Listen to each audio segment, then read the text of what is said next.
Good evening. This is actually Zoom number 7. And when you think about that, you're almost halfway there. So you should be feeling pretty comfortable about what's going on. I have to say that if you have task 1 and task 2 papers that have not been submitted to my Blackboard, it needs to happen, and I need an email from you like today to find out exactly what the timeline is to get those papers, because I don't want us to end up having a log jam at the end, because it's very stressful for everyone, because Right. I don't like to put that awful letter beside anybody's name. So Did you finally get mine, Dr. Tillman? I'm not sure. Okay. I'm not sure exactly why that paper is not showing up, but I don't think it showed up again. So we'll keep on working on 2 and 3, and we'll keep trying to figure out why 1 will not come up. Okay. I've seen the paper, I know it's there, but it's just not showing up in my Blackboard. Okay. So task 3 really should be coming in now. And I'd like to ask if there are questions about 3. It seems that in 3, one of the big problems seems to be people talking in generalities about what they think about topics rather than what the research says about the topic. So remember, a good rule of thumb with a literature review is after the introductory paragraph, you probably shouldn't have a paragraph that doesn't have at least 1 citation in it, and most likely multiple citations, especially if you're using quotation marks. Okay, so if you haven't been doing that, then you need to go back because you're not doing it correctly. Because a literature review is actually that. It's just going into what's already been written about your topic by other people. So when you talk about what other people say, you have to cite what the source is. And so then for every citation, there should be a reference in the back in the reference list. Okay, so again, I'm probably preaching to the choir, but make sure that that 3 paper comes in, and that you are selecting strategies that match your need, and that you're not selecting too many. You don't want to get yourself so burdened down that you will have more than you can actually do a good job with. Okay, so it depends on what it is you select to do, but I would say no more than 3 strategies unless there's some extenuating circumstances. Okay. So can I ask about the annotated bibliography though? Yes. With the annotated bibliography piece to that, am I given what a summary from my point of view of what it is, or am I quoting? Well, you are doing, remember we said there was 2 parts to an annotated bibliography. You're going to do a total of about 150 words. The majority of it is going to be a summary of what the research says. And then there's going to be a short evaluation. And of course, who is evaluating? You are evaluating, but you would not use, I wouldn't use first person. You can say, it seems that this would not be appropriate with the need of my school, or this seems to be something that really would coordinate well with a program we're already doing in my school, and this might improve our performance. So you've never said, I think this, or I think that. Because what you're implying is because you know your need and you're reading the research, you are making the connection that either this matches your need or it does not match your need. Okay, so it's really not, it's evaluative, it's not personal opinion. Okay, thank you. Good question. Okay, so task 4. Task 4 shouldn't take too long. Task 4 needs to be done by next Monday. Because remember, Dr. Lamb is going to be having a town hall meeting on the 15th, and I strongly encourage you to go to that, because that's where he's going to review the new assignment, which is the AAPSL, which is, remember, we're going to try to use the name, not just the acronym. Analysis and Action Plan for Teacher Empowerment and Leadership. So if you think about what this is about, teacher empowerment and leadership, okay? So this is not going to be, it's not student learning directly, but if you empower teachers and teachers become learners and leaders, then student performance should improve.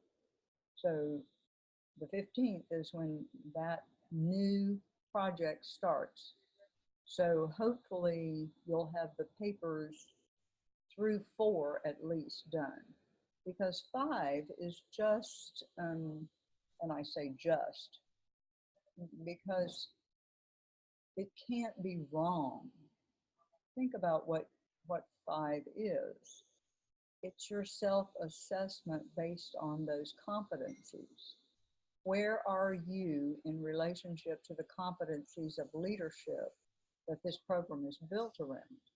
Well, wherever that is, it's correct. So there's really no reason for me to fine-tooth comb those and say, oh, you should have said this or you should have said that. I don't know what you should say, because it's your self-assessment and your self-reflection on what you've learned and what you still need to learn. And it encompasses everything: your classwork, your work with your peers, your work in your internship, anything that's happened related to your course, with some of your case studies, anything that you have done this semester is okay to include, because you're doing a self-reflection. So there's no need for me to do any kind of evaluation of that paper. All I need is for you to put the paper into my Blackboard, and I will scan through it and make sure that you have done the correct number, which I'm sure that Dr. Todd has already done. But that is as far as I go with task 5. Dr. Tillman, do we still get Excuse a me, peer review for that one? I'm not hearing you. No peer review. No peer review for task 5? No. Okay. Thank you. If she Dr. requires, Tillman, I would say that that would be a real change, because she's never required a peer review of that, simply because, for the same reason I just said. How can your peers tell you that you reflected incorrectly? I mean, just by the nature of reflection. They might say your noun verb doesn't agree, but other than that, I can't tell you that you didn't reflect correctly. It doesn't quite go. Yeah. Other questions about 5? I was having a hard time hearing you, but it seemed to have just gotten a little better now. Okay, what, did you, as far as the reflection, I heard you. It was just, I have got you up on volume 95. Like, Oh I my was having a goodness. hard time hearing. is everyone having trouble hearing me? Oh my goodness, well, let me bump that sucker up. How is that? Is that I better? think it's because some people haven't muted or something. I'm not sure. Oh, well, let me see. I don't know what it is. You were fine at first, and then all of a sudden you went lower. Ms. Hilton, are I don't think you're muted. Ms. Robinson's not. Okay, so I will try to get closer to my microphone. So is that better? Is that okay? Okay. So the main thing about 5 is that it is your reflection, and whatever you say is probably correct, because how can you reflect incorrectly? Okay.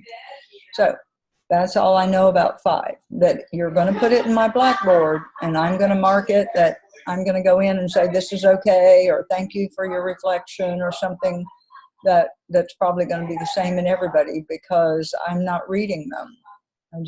I'm counting them. Okay. Now, compiling the paper. Now, Dr. Todd went through and did a really good job about talking you through compiling. And when you compile the paper, make sure you go to APA and do a good title, the way it's supposed to be by APA. A table of contents. Your evaluator is not going to mark you down if you don't have a table of contents. And some of you don't paginate your pages, so you can't do a table of contents if you don't paginate the pages. So I would say, if you would like to do a table of contents and make it look a little more professional, make sure that you paginate so you know what page to put on the table of contents. Okay. Now, your school profile, and those of you that chose not to do a school profile, it's time to do it now, because you see right there, it's required. It's interesting. Some people have this feeling that people pull assignments out of the air, and I don't do that. I really try not to be a trickster. I do that on trick or treat night, and that's about it. I really try to help prepare people so they don't get zapped in the end. So the school profile should be next. And then you just put the tasks in the order that you have them. But of course, you're going to take out the title page. You've got a title page there. So you're going to start just like a book. If you think about the chapters in a book, you've done 5 chapters. So you're going to have 5 starts, where it's going to be on a blank. You're going to start anew with each of your tasks. So they're going to be ordered and they start on a new page, but the pagination runs through the whole AAPSL. Okay. Now, so you do task 1, 2, 3, 4, 5. Okay. When you get to the references, your references have to be in alphabetical order for the whole AAPSL. So you have to paginate, you have to alphabetize so that all 4 of your tasks, because 5 doesn't have references. It's a reflection, so there's no references there. So the references in those 4 tasks have to be alphabetized together. If there are duplicates, you don't put duplicates, because in some of your papers, maybe you did the, like your systems policy manual maybe. Well, if you had it in a couple of places, you wouldn't put it twice, okay? Because you reference the policy manual and there it is in the references. It doesn't need to be but once. The North Carolina report card or the advanced ed, whatever reference you have there. You may have it in 2 of your tasks, but there's no need to put it but once in the reference, okay? So that should be pretty clear. Make sure that after all the editing that's been done, that you have hanging indentations in your reference page. I'm still seeing people that forgot that they were supposed to look at APA. I'm telling you, APA, you need to look at it. And once you get it figured out, you'll have it, because you're going to have to use it in all of your projects. So make sure you get it. All right. So those are compiled alphabetically. Then you get to the appendices. Okay, so the appendix, those are not numbered. I have some people numbering them. They're lettered, A through Z, and if you have more, then you go double A, double B, okay? So when you get to your dissertation and you have something like that going on, you have a mess. So try not to do that.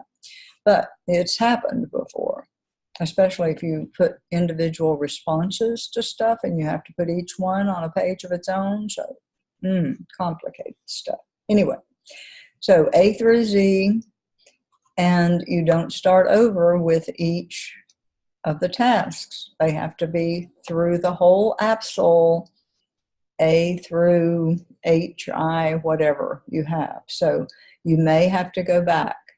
Now, the easiest way to do that is to go through your paper, and you can search, you can find, look for Appendix B. Okay, there it is. Okay, is it what it says it is in the final paper? That's the kind of check you need to do. C.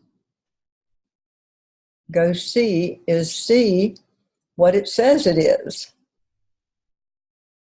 Okay, the next one needs to be D. Well, maybe that's in the next task and you started with A. So you've got to go to that second A and make it up whatever it is next. In my example, it would be a D. So then you want to make sure that you don't have but one A, one B, one C, one D, one E, however many appendices are in your total AAPSL. You've got to have only one. So that means there's some changes that you have to do when you compile the paper. So, Dr. Tillman, when we do our final AAPSL, we're putting our papers together for like task 1, task 2, task 3, task 4. We're not adding the appendix until the very end of task 5. That's right, because this is one final document. Okay. You are smashing together. All right. Once you get it compiled, it has one title page, one table of contents, one school profile, 5 chapters, one reference section, one appendix section. Okay, yeah. So that's the bottom line. But the tricky part, I think the appendices are the hardest, because you've got to go make sure that as you go through the paper, you don't have duplicate D's or duplicate A's, or there's no duplicate. Because when the evaluator starts reading it and they get halfway through your paper and they see something that they want to look at, and it says it's Appendix B, and they go to B, and B is actually an appendix item from task 1 instead of task 3, they're going to be really upset because they can't find what you said was supposed to be there. It's not there. And depending, Dr. Tillman, for the APTEL coming up, can we just go ahead and start labeling them correctly from the beginning, so that when we turn in our papers? I wouldn't do that, because somewhere along the line, I've had at least 3 people in this cohort that have changed what they did once they got into task 3. they realized they had made a major error, and they wanted to go back and change their focus, which meant they had to do some rewriting. And in rewriting, you may end up having to add appendices because you've added some more data. Or you're going to take something out and add something else, and it may be the same number, but it's something different. It's not what's sitting there. Okay. Okay. No, So that makes sense. I understand. I wouldn't do that. It sounds like a good plan, and it would be a good plan if you were sure you never had to change anything. So probably there's a 50-50 chance you'd be okay. but I would just say go ahead and do it the other way, because it isn't really that hard, just skimming through the paper and saying, okay, and you can do the search for, the find, and just go from one to the other and make sure that you're not having more than one of each appendix. Okay, and in the chat, we're having trouble. I think it's the person on the phone. We hear a lot of talking and laughing in the background, and we're having a hard time hearing you because of that. I'm not hearing that. Okay, let me see. Did that do it? Yes. Okay. Yes, thank you. All right, thank you so much for helping me know what the problem was, because I can't hear that. I'm not hearing any problem. It's very distracting. Yeah, okay. Well, I am so sorry. And I'm sure that the person who is in the car will not do that anymore in the future. Thank you so much. Okay. At least they're on here. They are on the air, and I'm glad about that. Okay. So when we get the paper compiled, let's see. Before we move on, let's see if there are questions about compiling. It's really not a hard job, especially if you have your papers done. Okay, just one of each thing, one title, one, right on through. Okay, no more questions about that. All right. And what it says is that paper, the compiled paper, is supposed to be due next Monday. And remember, we said we were going to give a week of grace, but also remember, if you don't need a week of grace, don't use it. Just save it, because, it's like the kids that take every sick day and then they have appendicitis, and they want you to give them some extra days because they're really sick. And somehow that doesn't always work out. So we want to try to hit the deadline. But I would say if you have it in by 10/22, you're going to be okay. Okay, because getting started on the AAPSL is going to be sort of like getting started on the AAPSL. There's a little bit of slack at the beginning because you're just getting your wheels moving. Okay, so the next project, the AAPSL.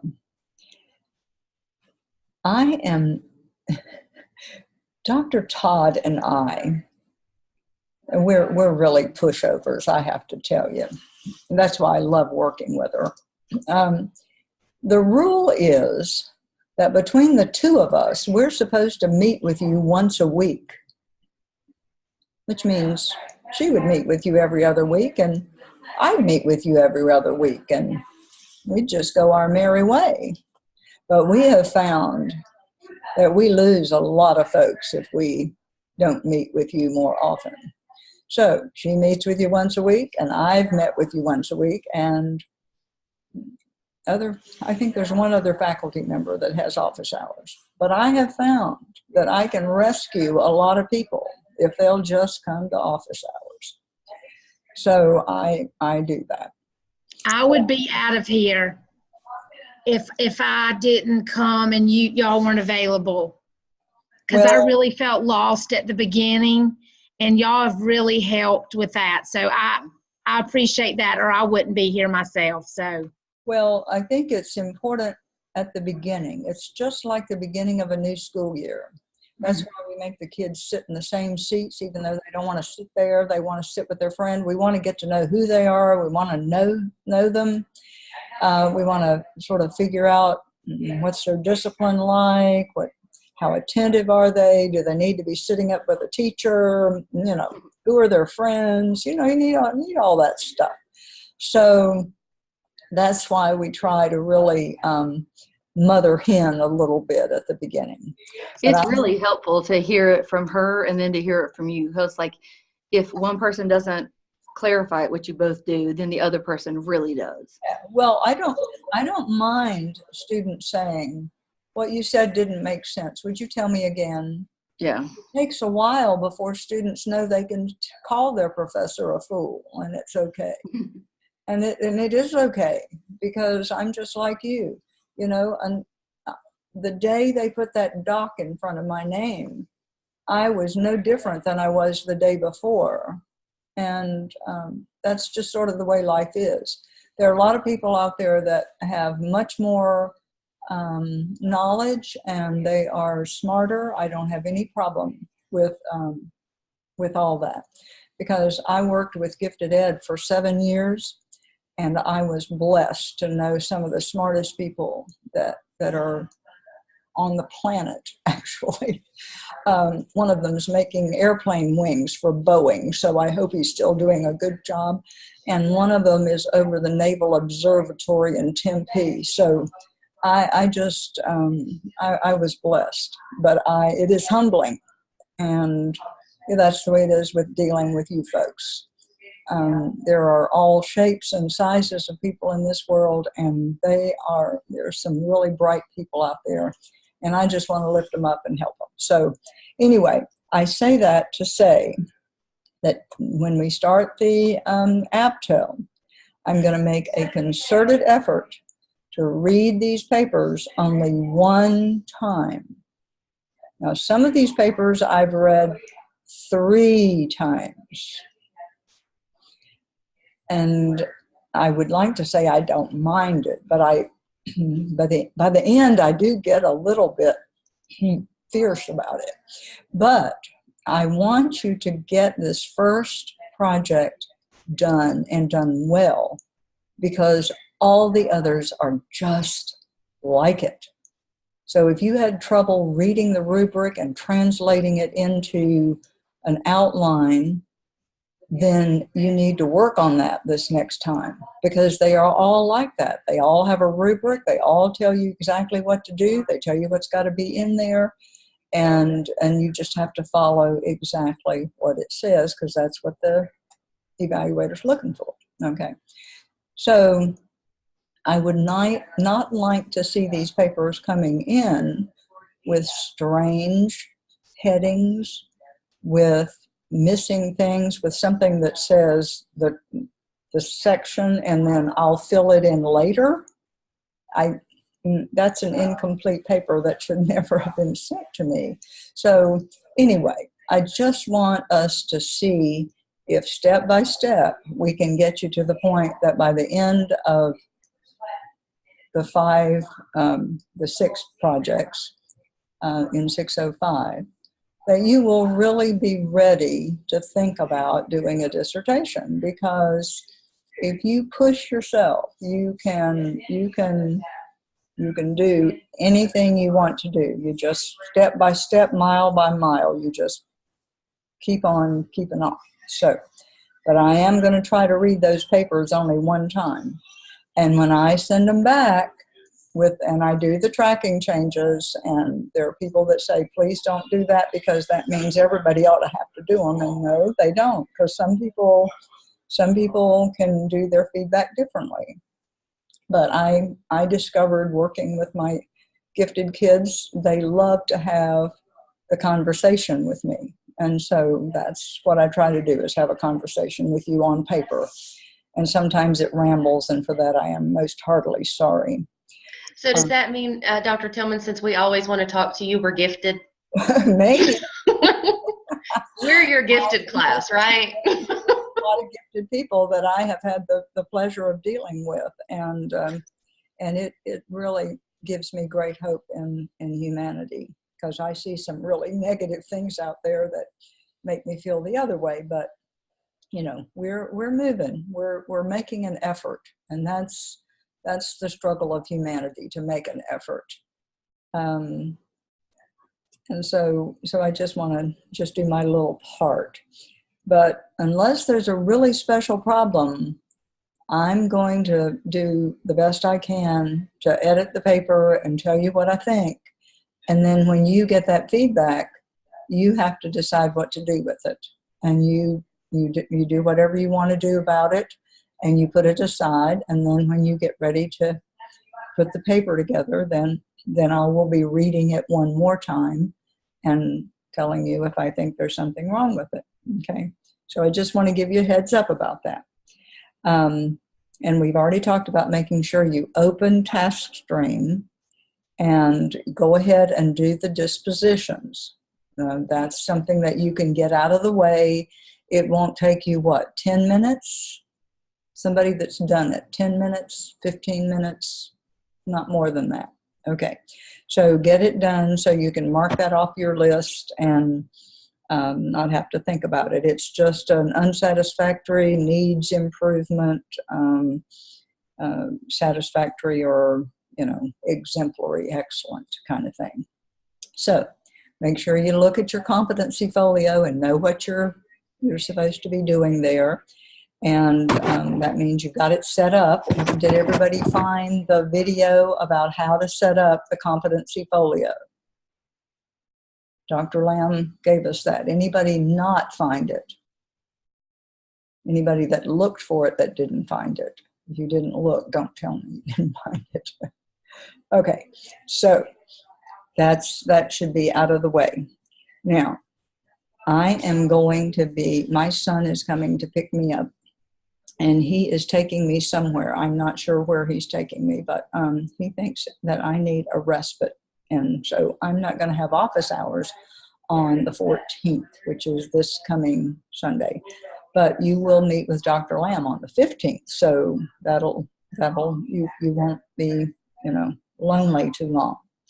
Our next meeting will be on the 17th, and we will be dissecting task 1 and 2 of the AAPSL.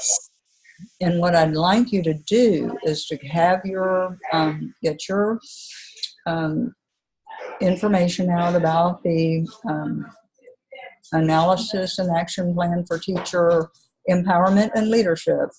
And I'd like you to read through that and use your pencil or your highlighter and see if you can come up with the main things that you think should be the headings in your paper.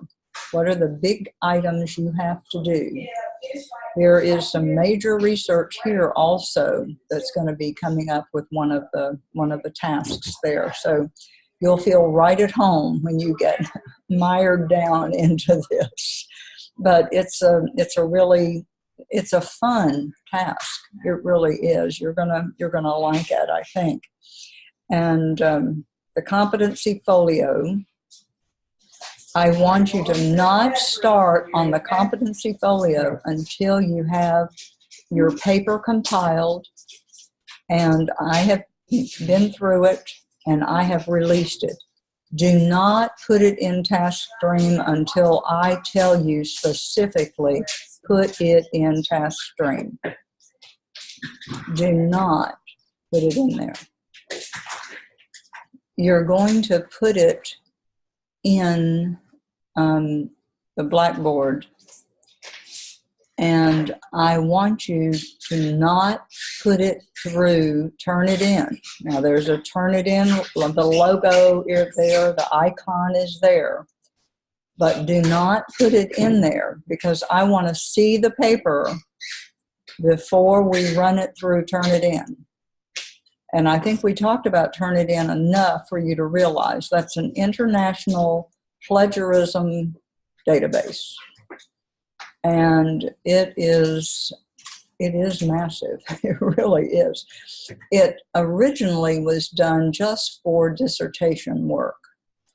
And it has filtered down, and now a lot of high schools are buying subscriptions, and they're trying to teach students about plagiarism earlier.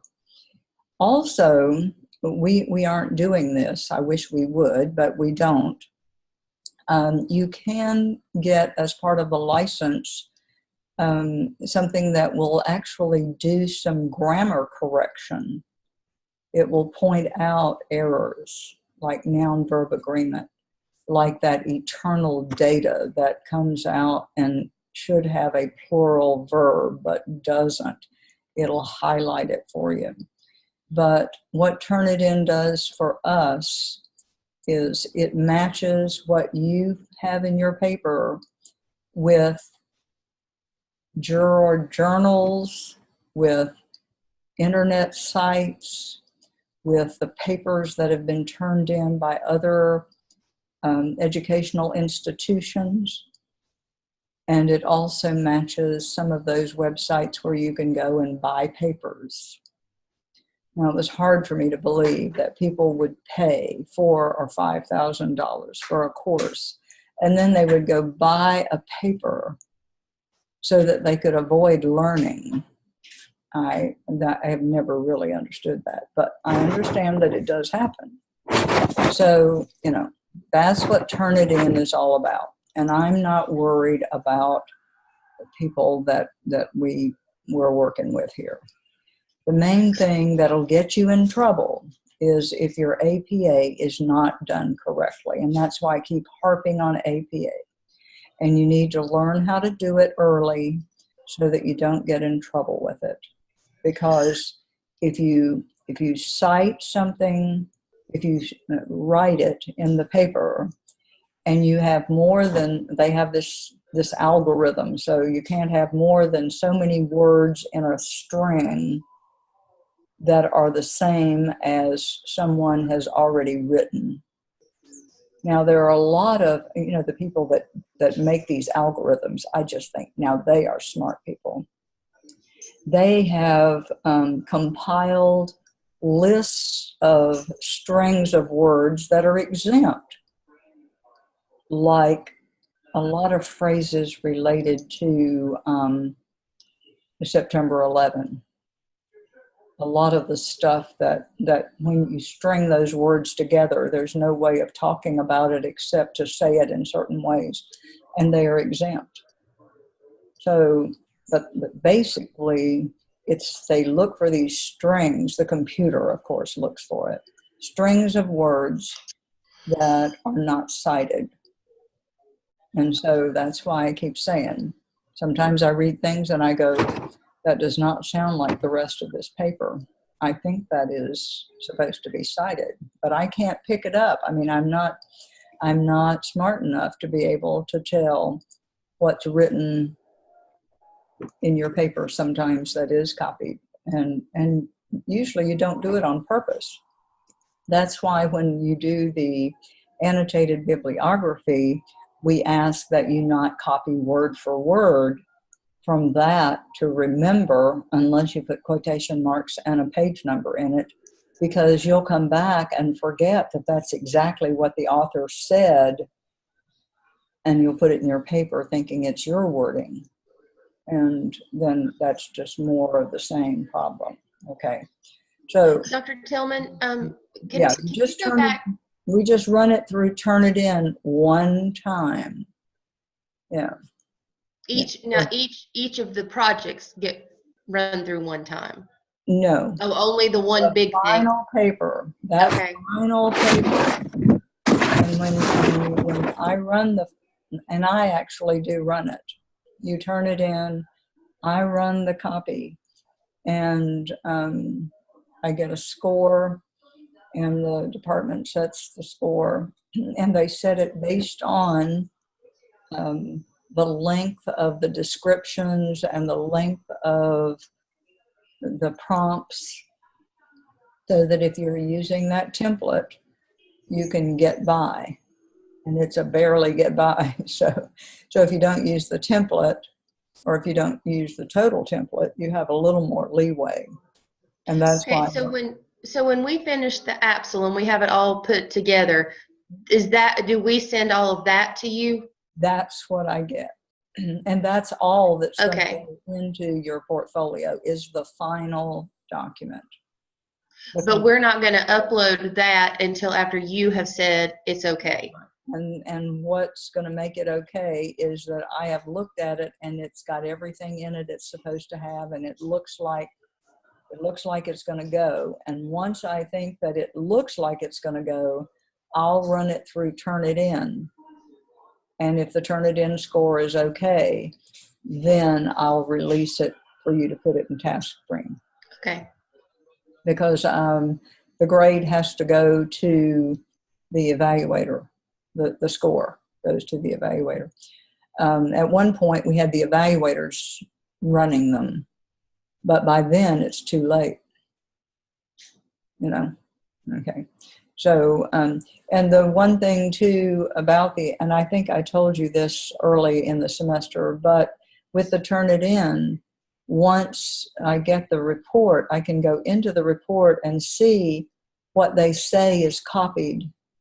And I can click on and it'll show me the sources. It'll show me where it came from, whether it was another paper in this institution, a paper from somebody at the University of Chicago. You took it from Wikipedia. Bless your heart. I don't think anybody has done that to me, and I'm so proud that I don't have any Wikipedia citations. So we can figure that out, because every once in a while I have somebody, for example, that was in the program, dropped out of the program, and they're coming back too late to be able to use the same work, and they take the course over, and their work is the same as what it was before, and it was run through, and their paper is out there, but they never actually got credit for the paper. But when I click on it and it shows me that it came from this institution, then I can request a privacy waiver and go in and see whose work it is. So, there's just a process with it. But quite frankly, I've never had a problem with it. So I'm hoping that that's going to continue, and I have no reason to doubt that. I think everybody that I am working with really has figured out that they want to know all they can know, because there's not going to be anybody they can turn to much. Once they get the keys to the kingdom, they want to really know what to do. So that's okay.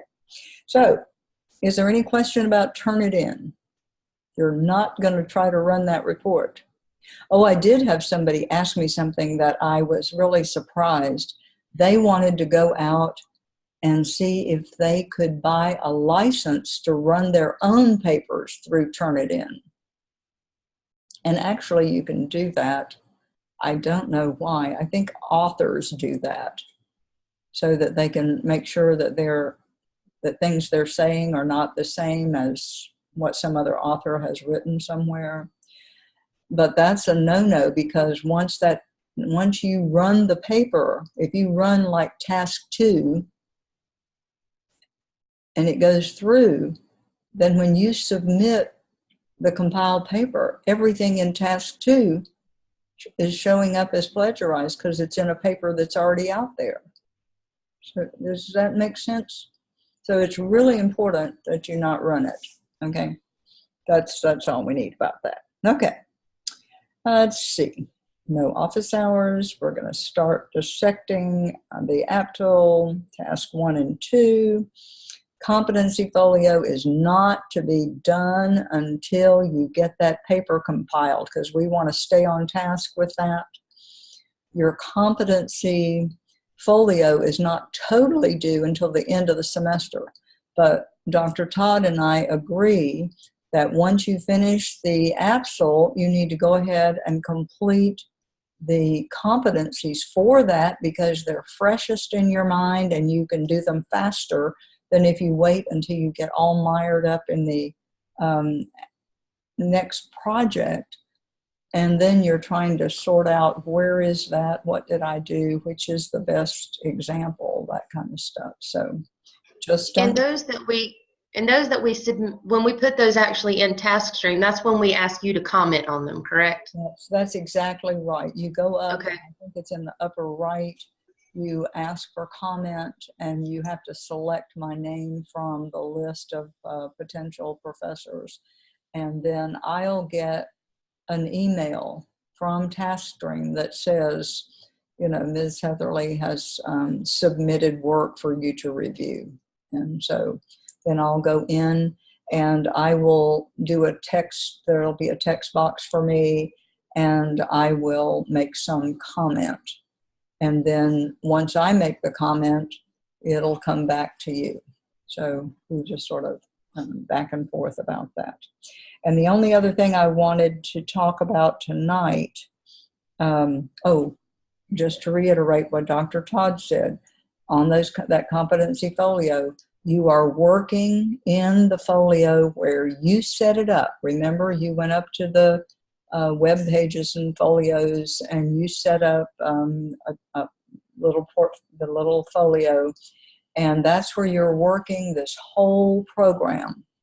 You're not doing anything with submitting it to your portfolio. You're just working out there. Sort of think about it as working on the side. Then when they're all 63 of them in there, they've all been approved, then there's a little process that you just gather that all up and plop it in as one document to your portfolio. So it doesn't go in. And as Dr. Todd said, Dr. Lamb will not be happy with you if you submit it to your portfolio, because it takes an act of God for him to get it taken out. And then you have to re-enter all that stuff because he can't capture it. So it's really important for you not to put it in there. Just put all of it into the folio that you set up. Okay, and the log. Is anyone having trouble getting log hours? You just got to have 80 by the end of the semester. So keep logging those hours. Okay, that's all I know. And oh my goodness, I just lost my screen. There you are. Okay, so any questions from the group? No questions. All right, well, I'm looking forward to papers. And other than that, I'm going to stop this recording and say you all have a good evening. And if you, I don't think there's anyone in front of me that's like this, but if you have task 1 or 2 that I haven't approved, you need to get that paper to me. I'm going to get in trouble if I keep messing around and don't get that paper, because I'm supposed to have all of them pretty soon. Okay. Goodbye. Have a good night. Bye-bye.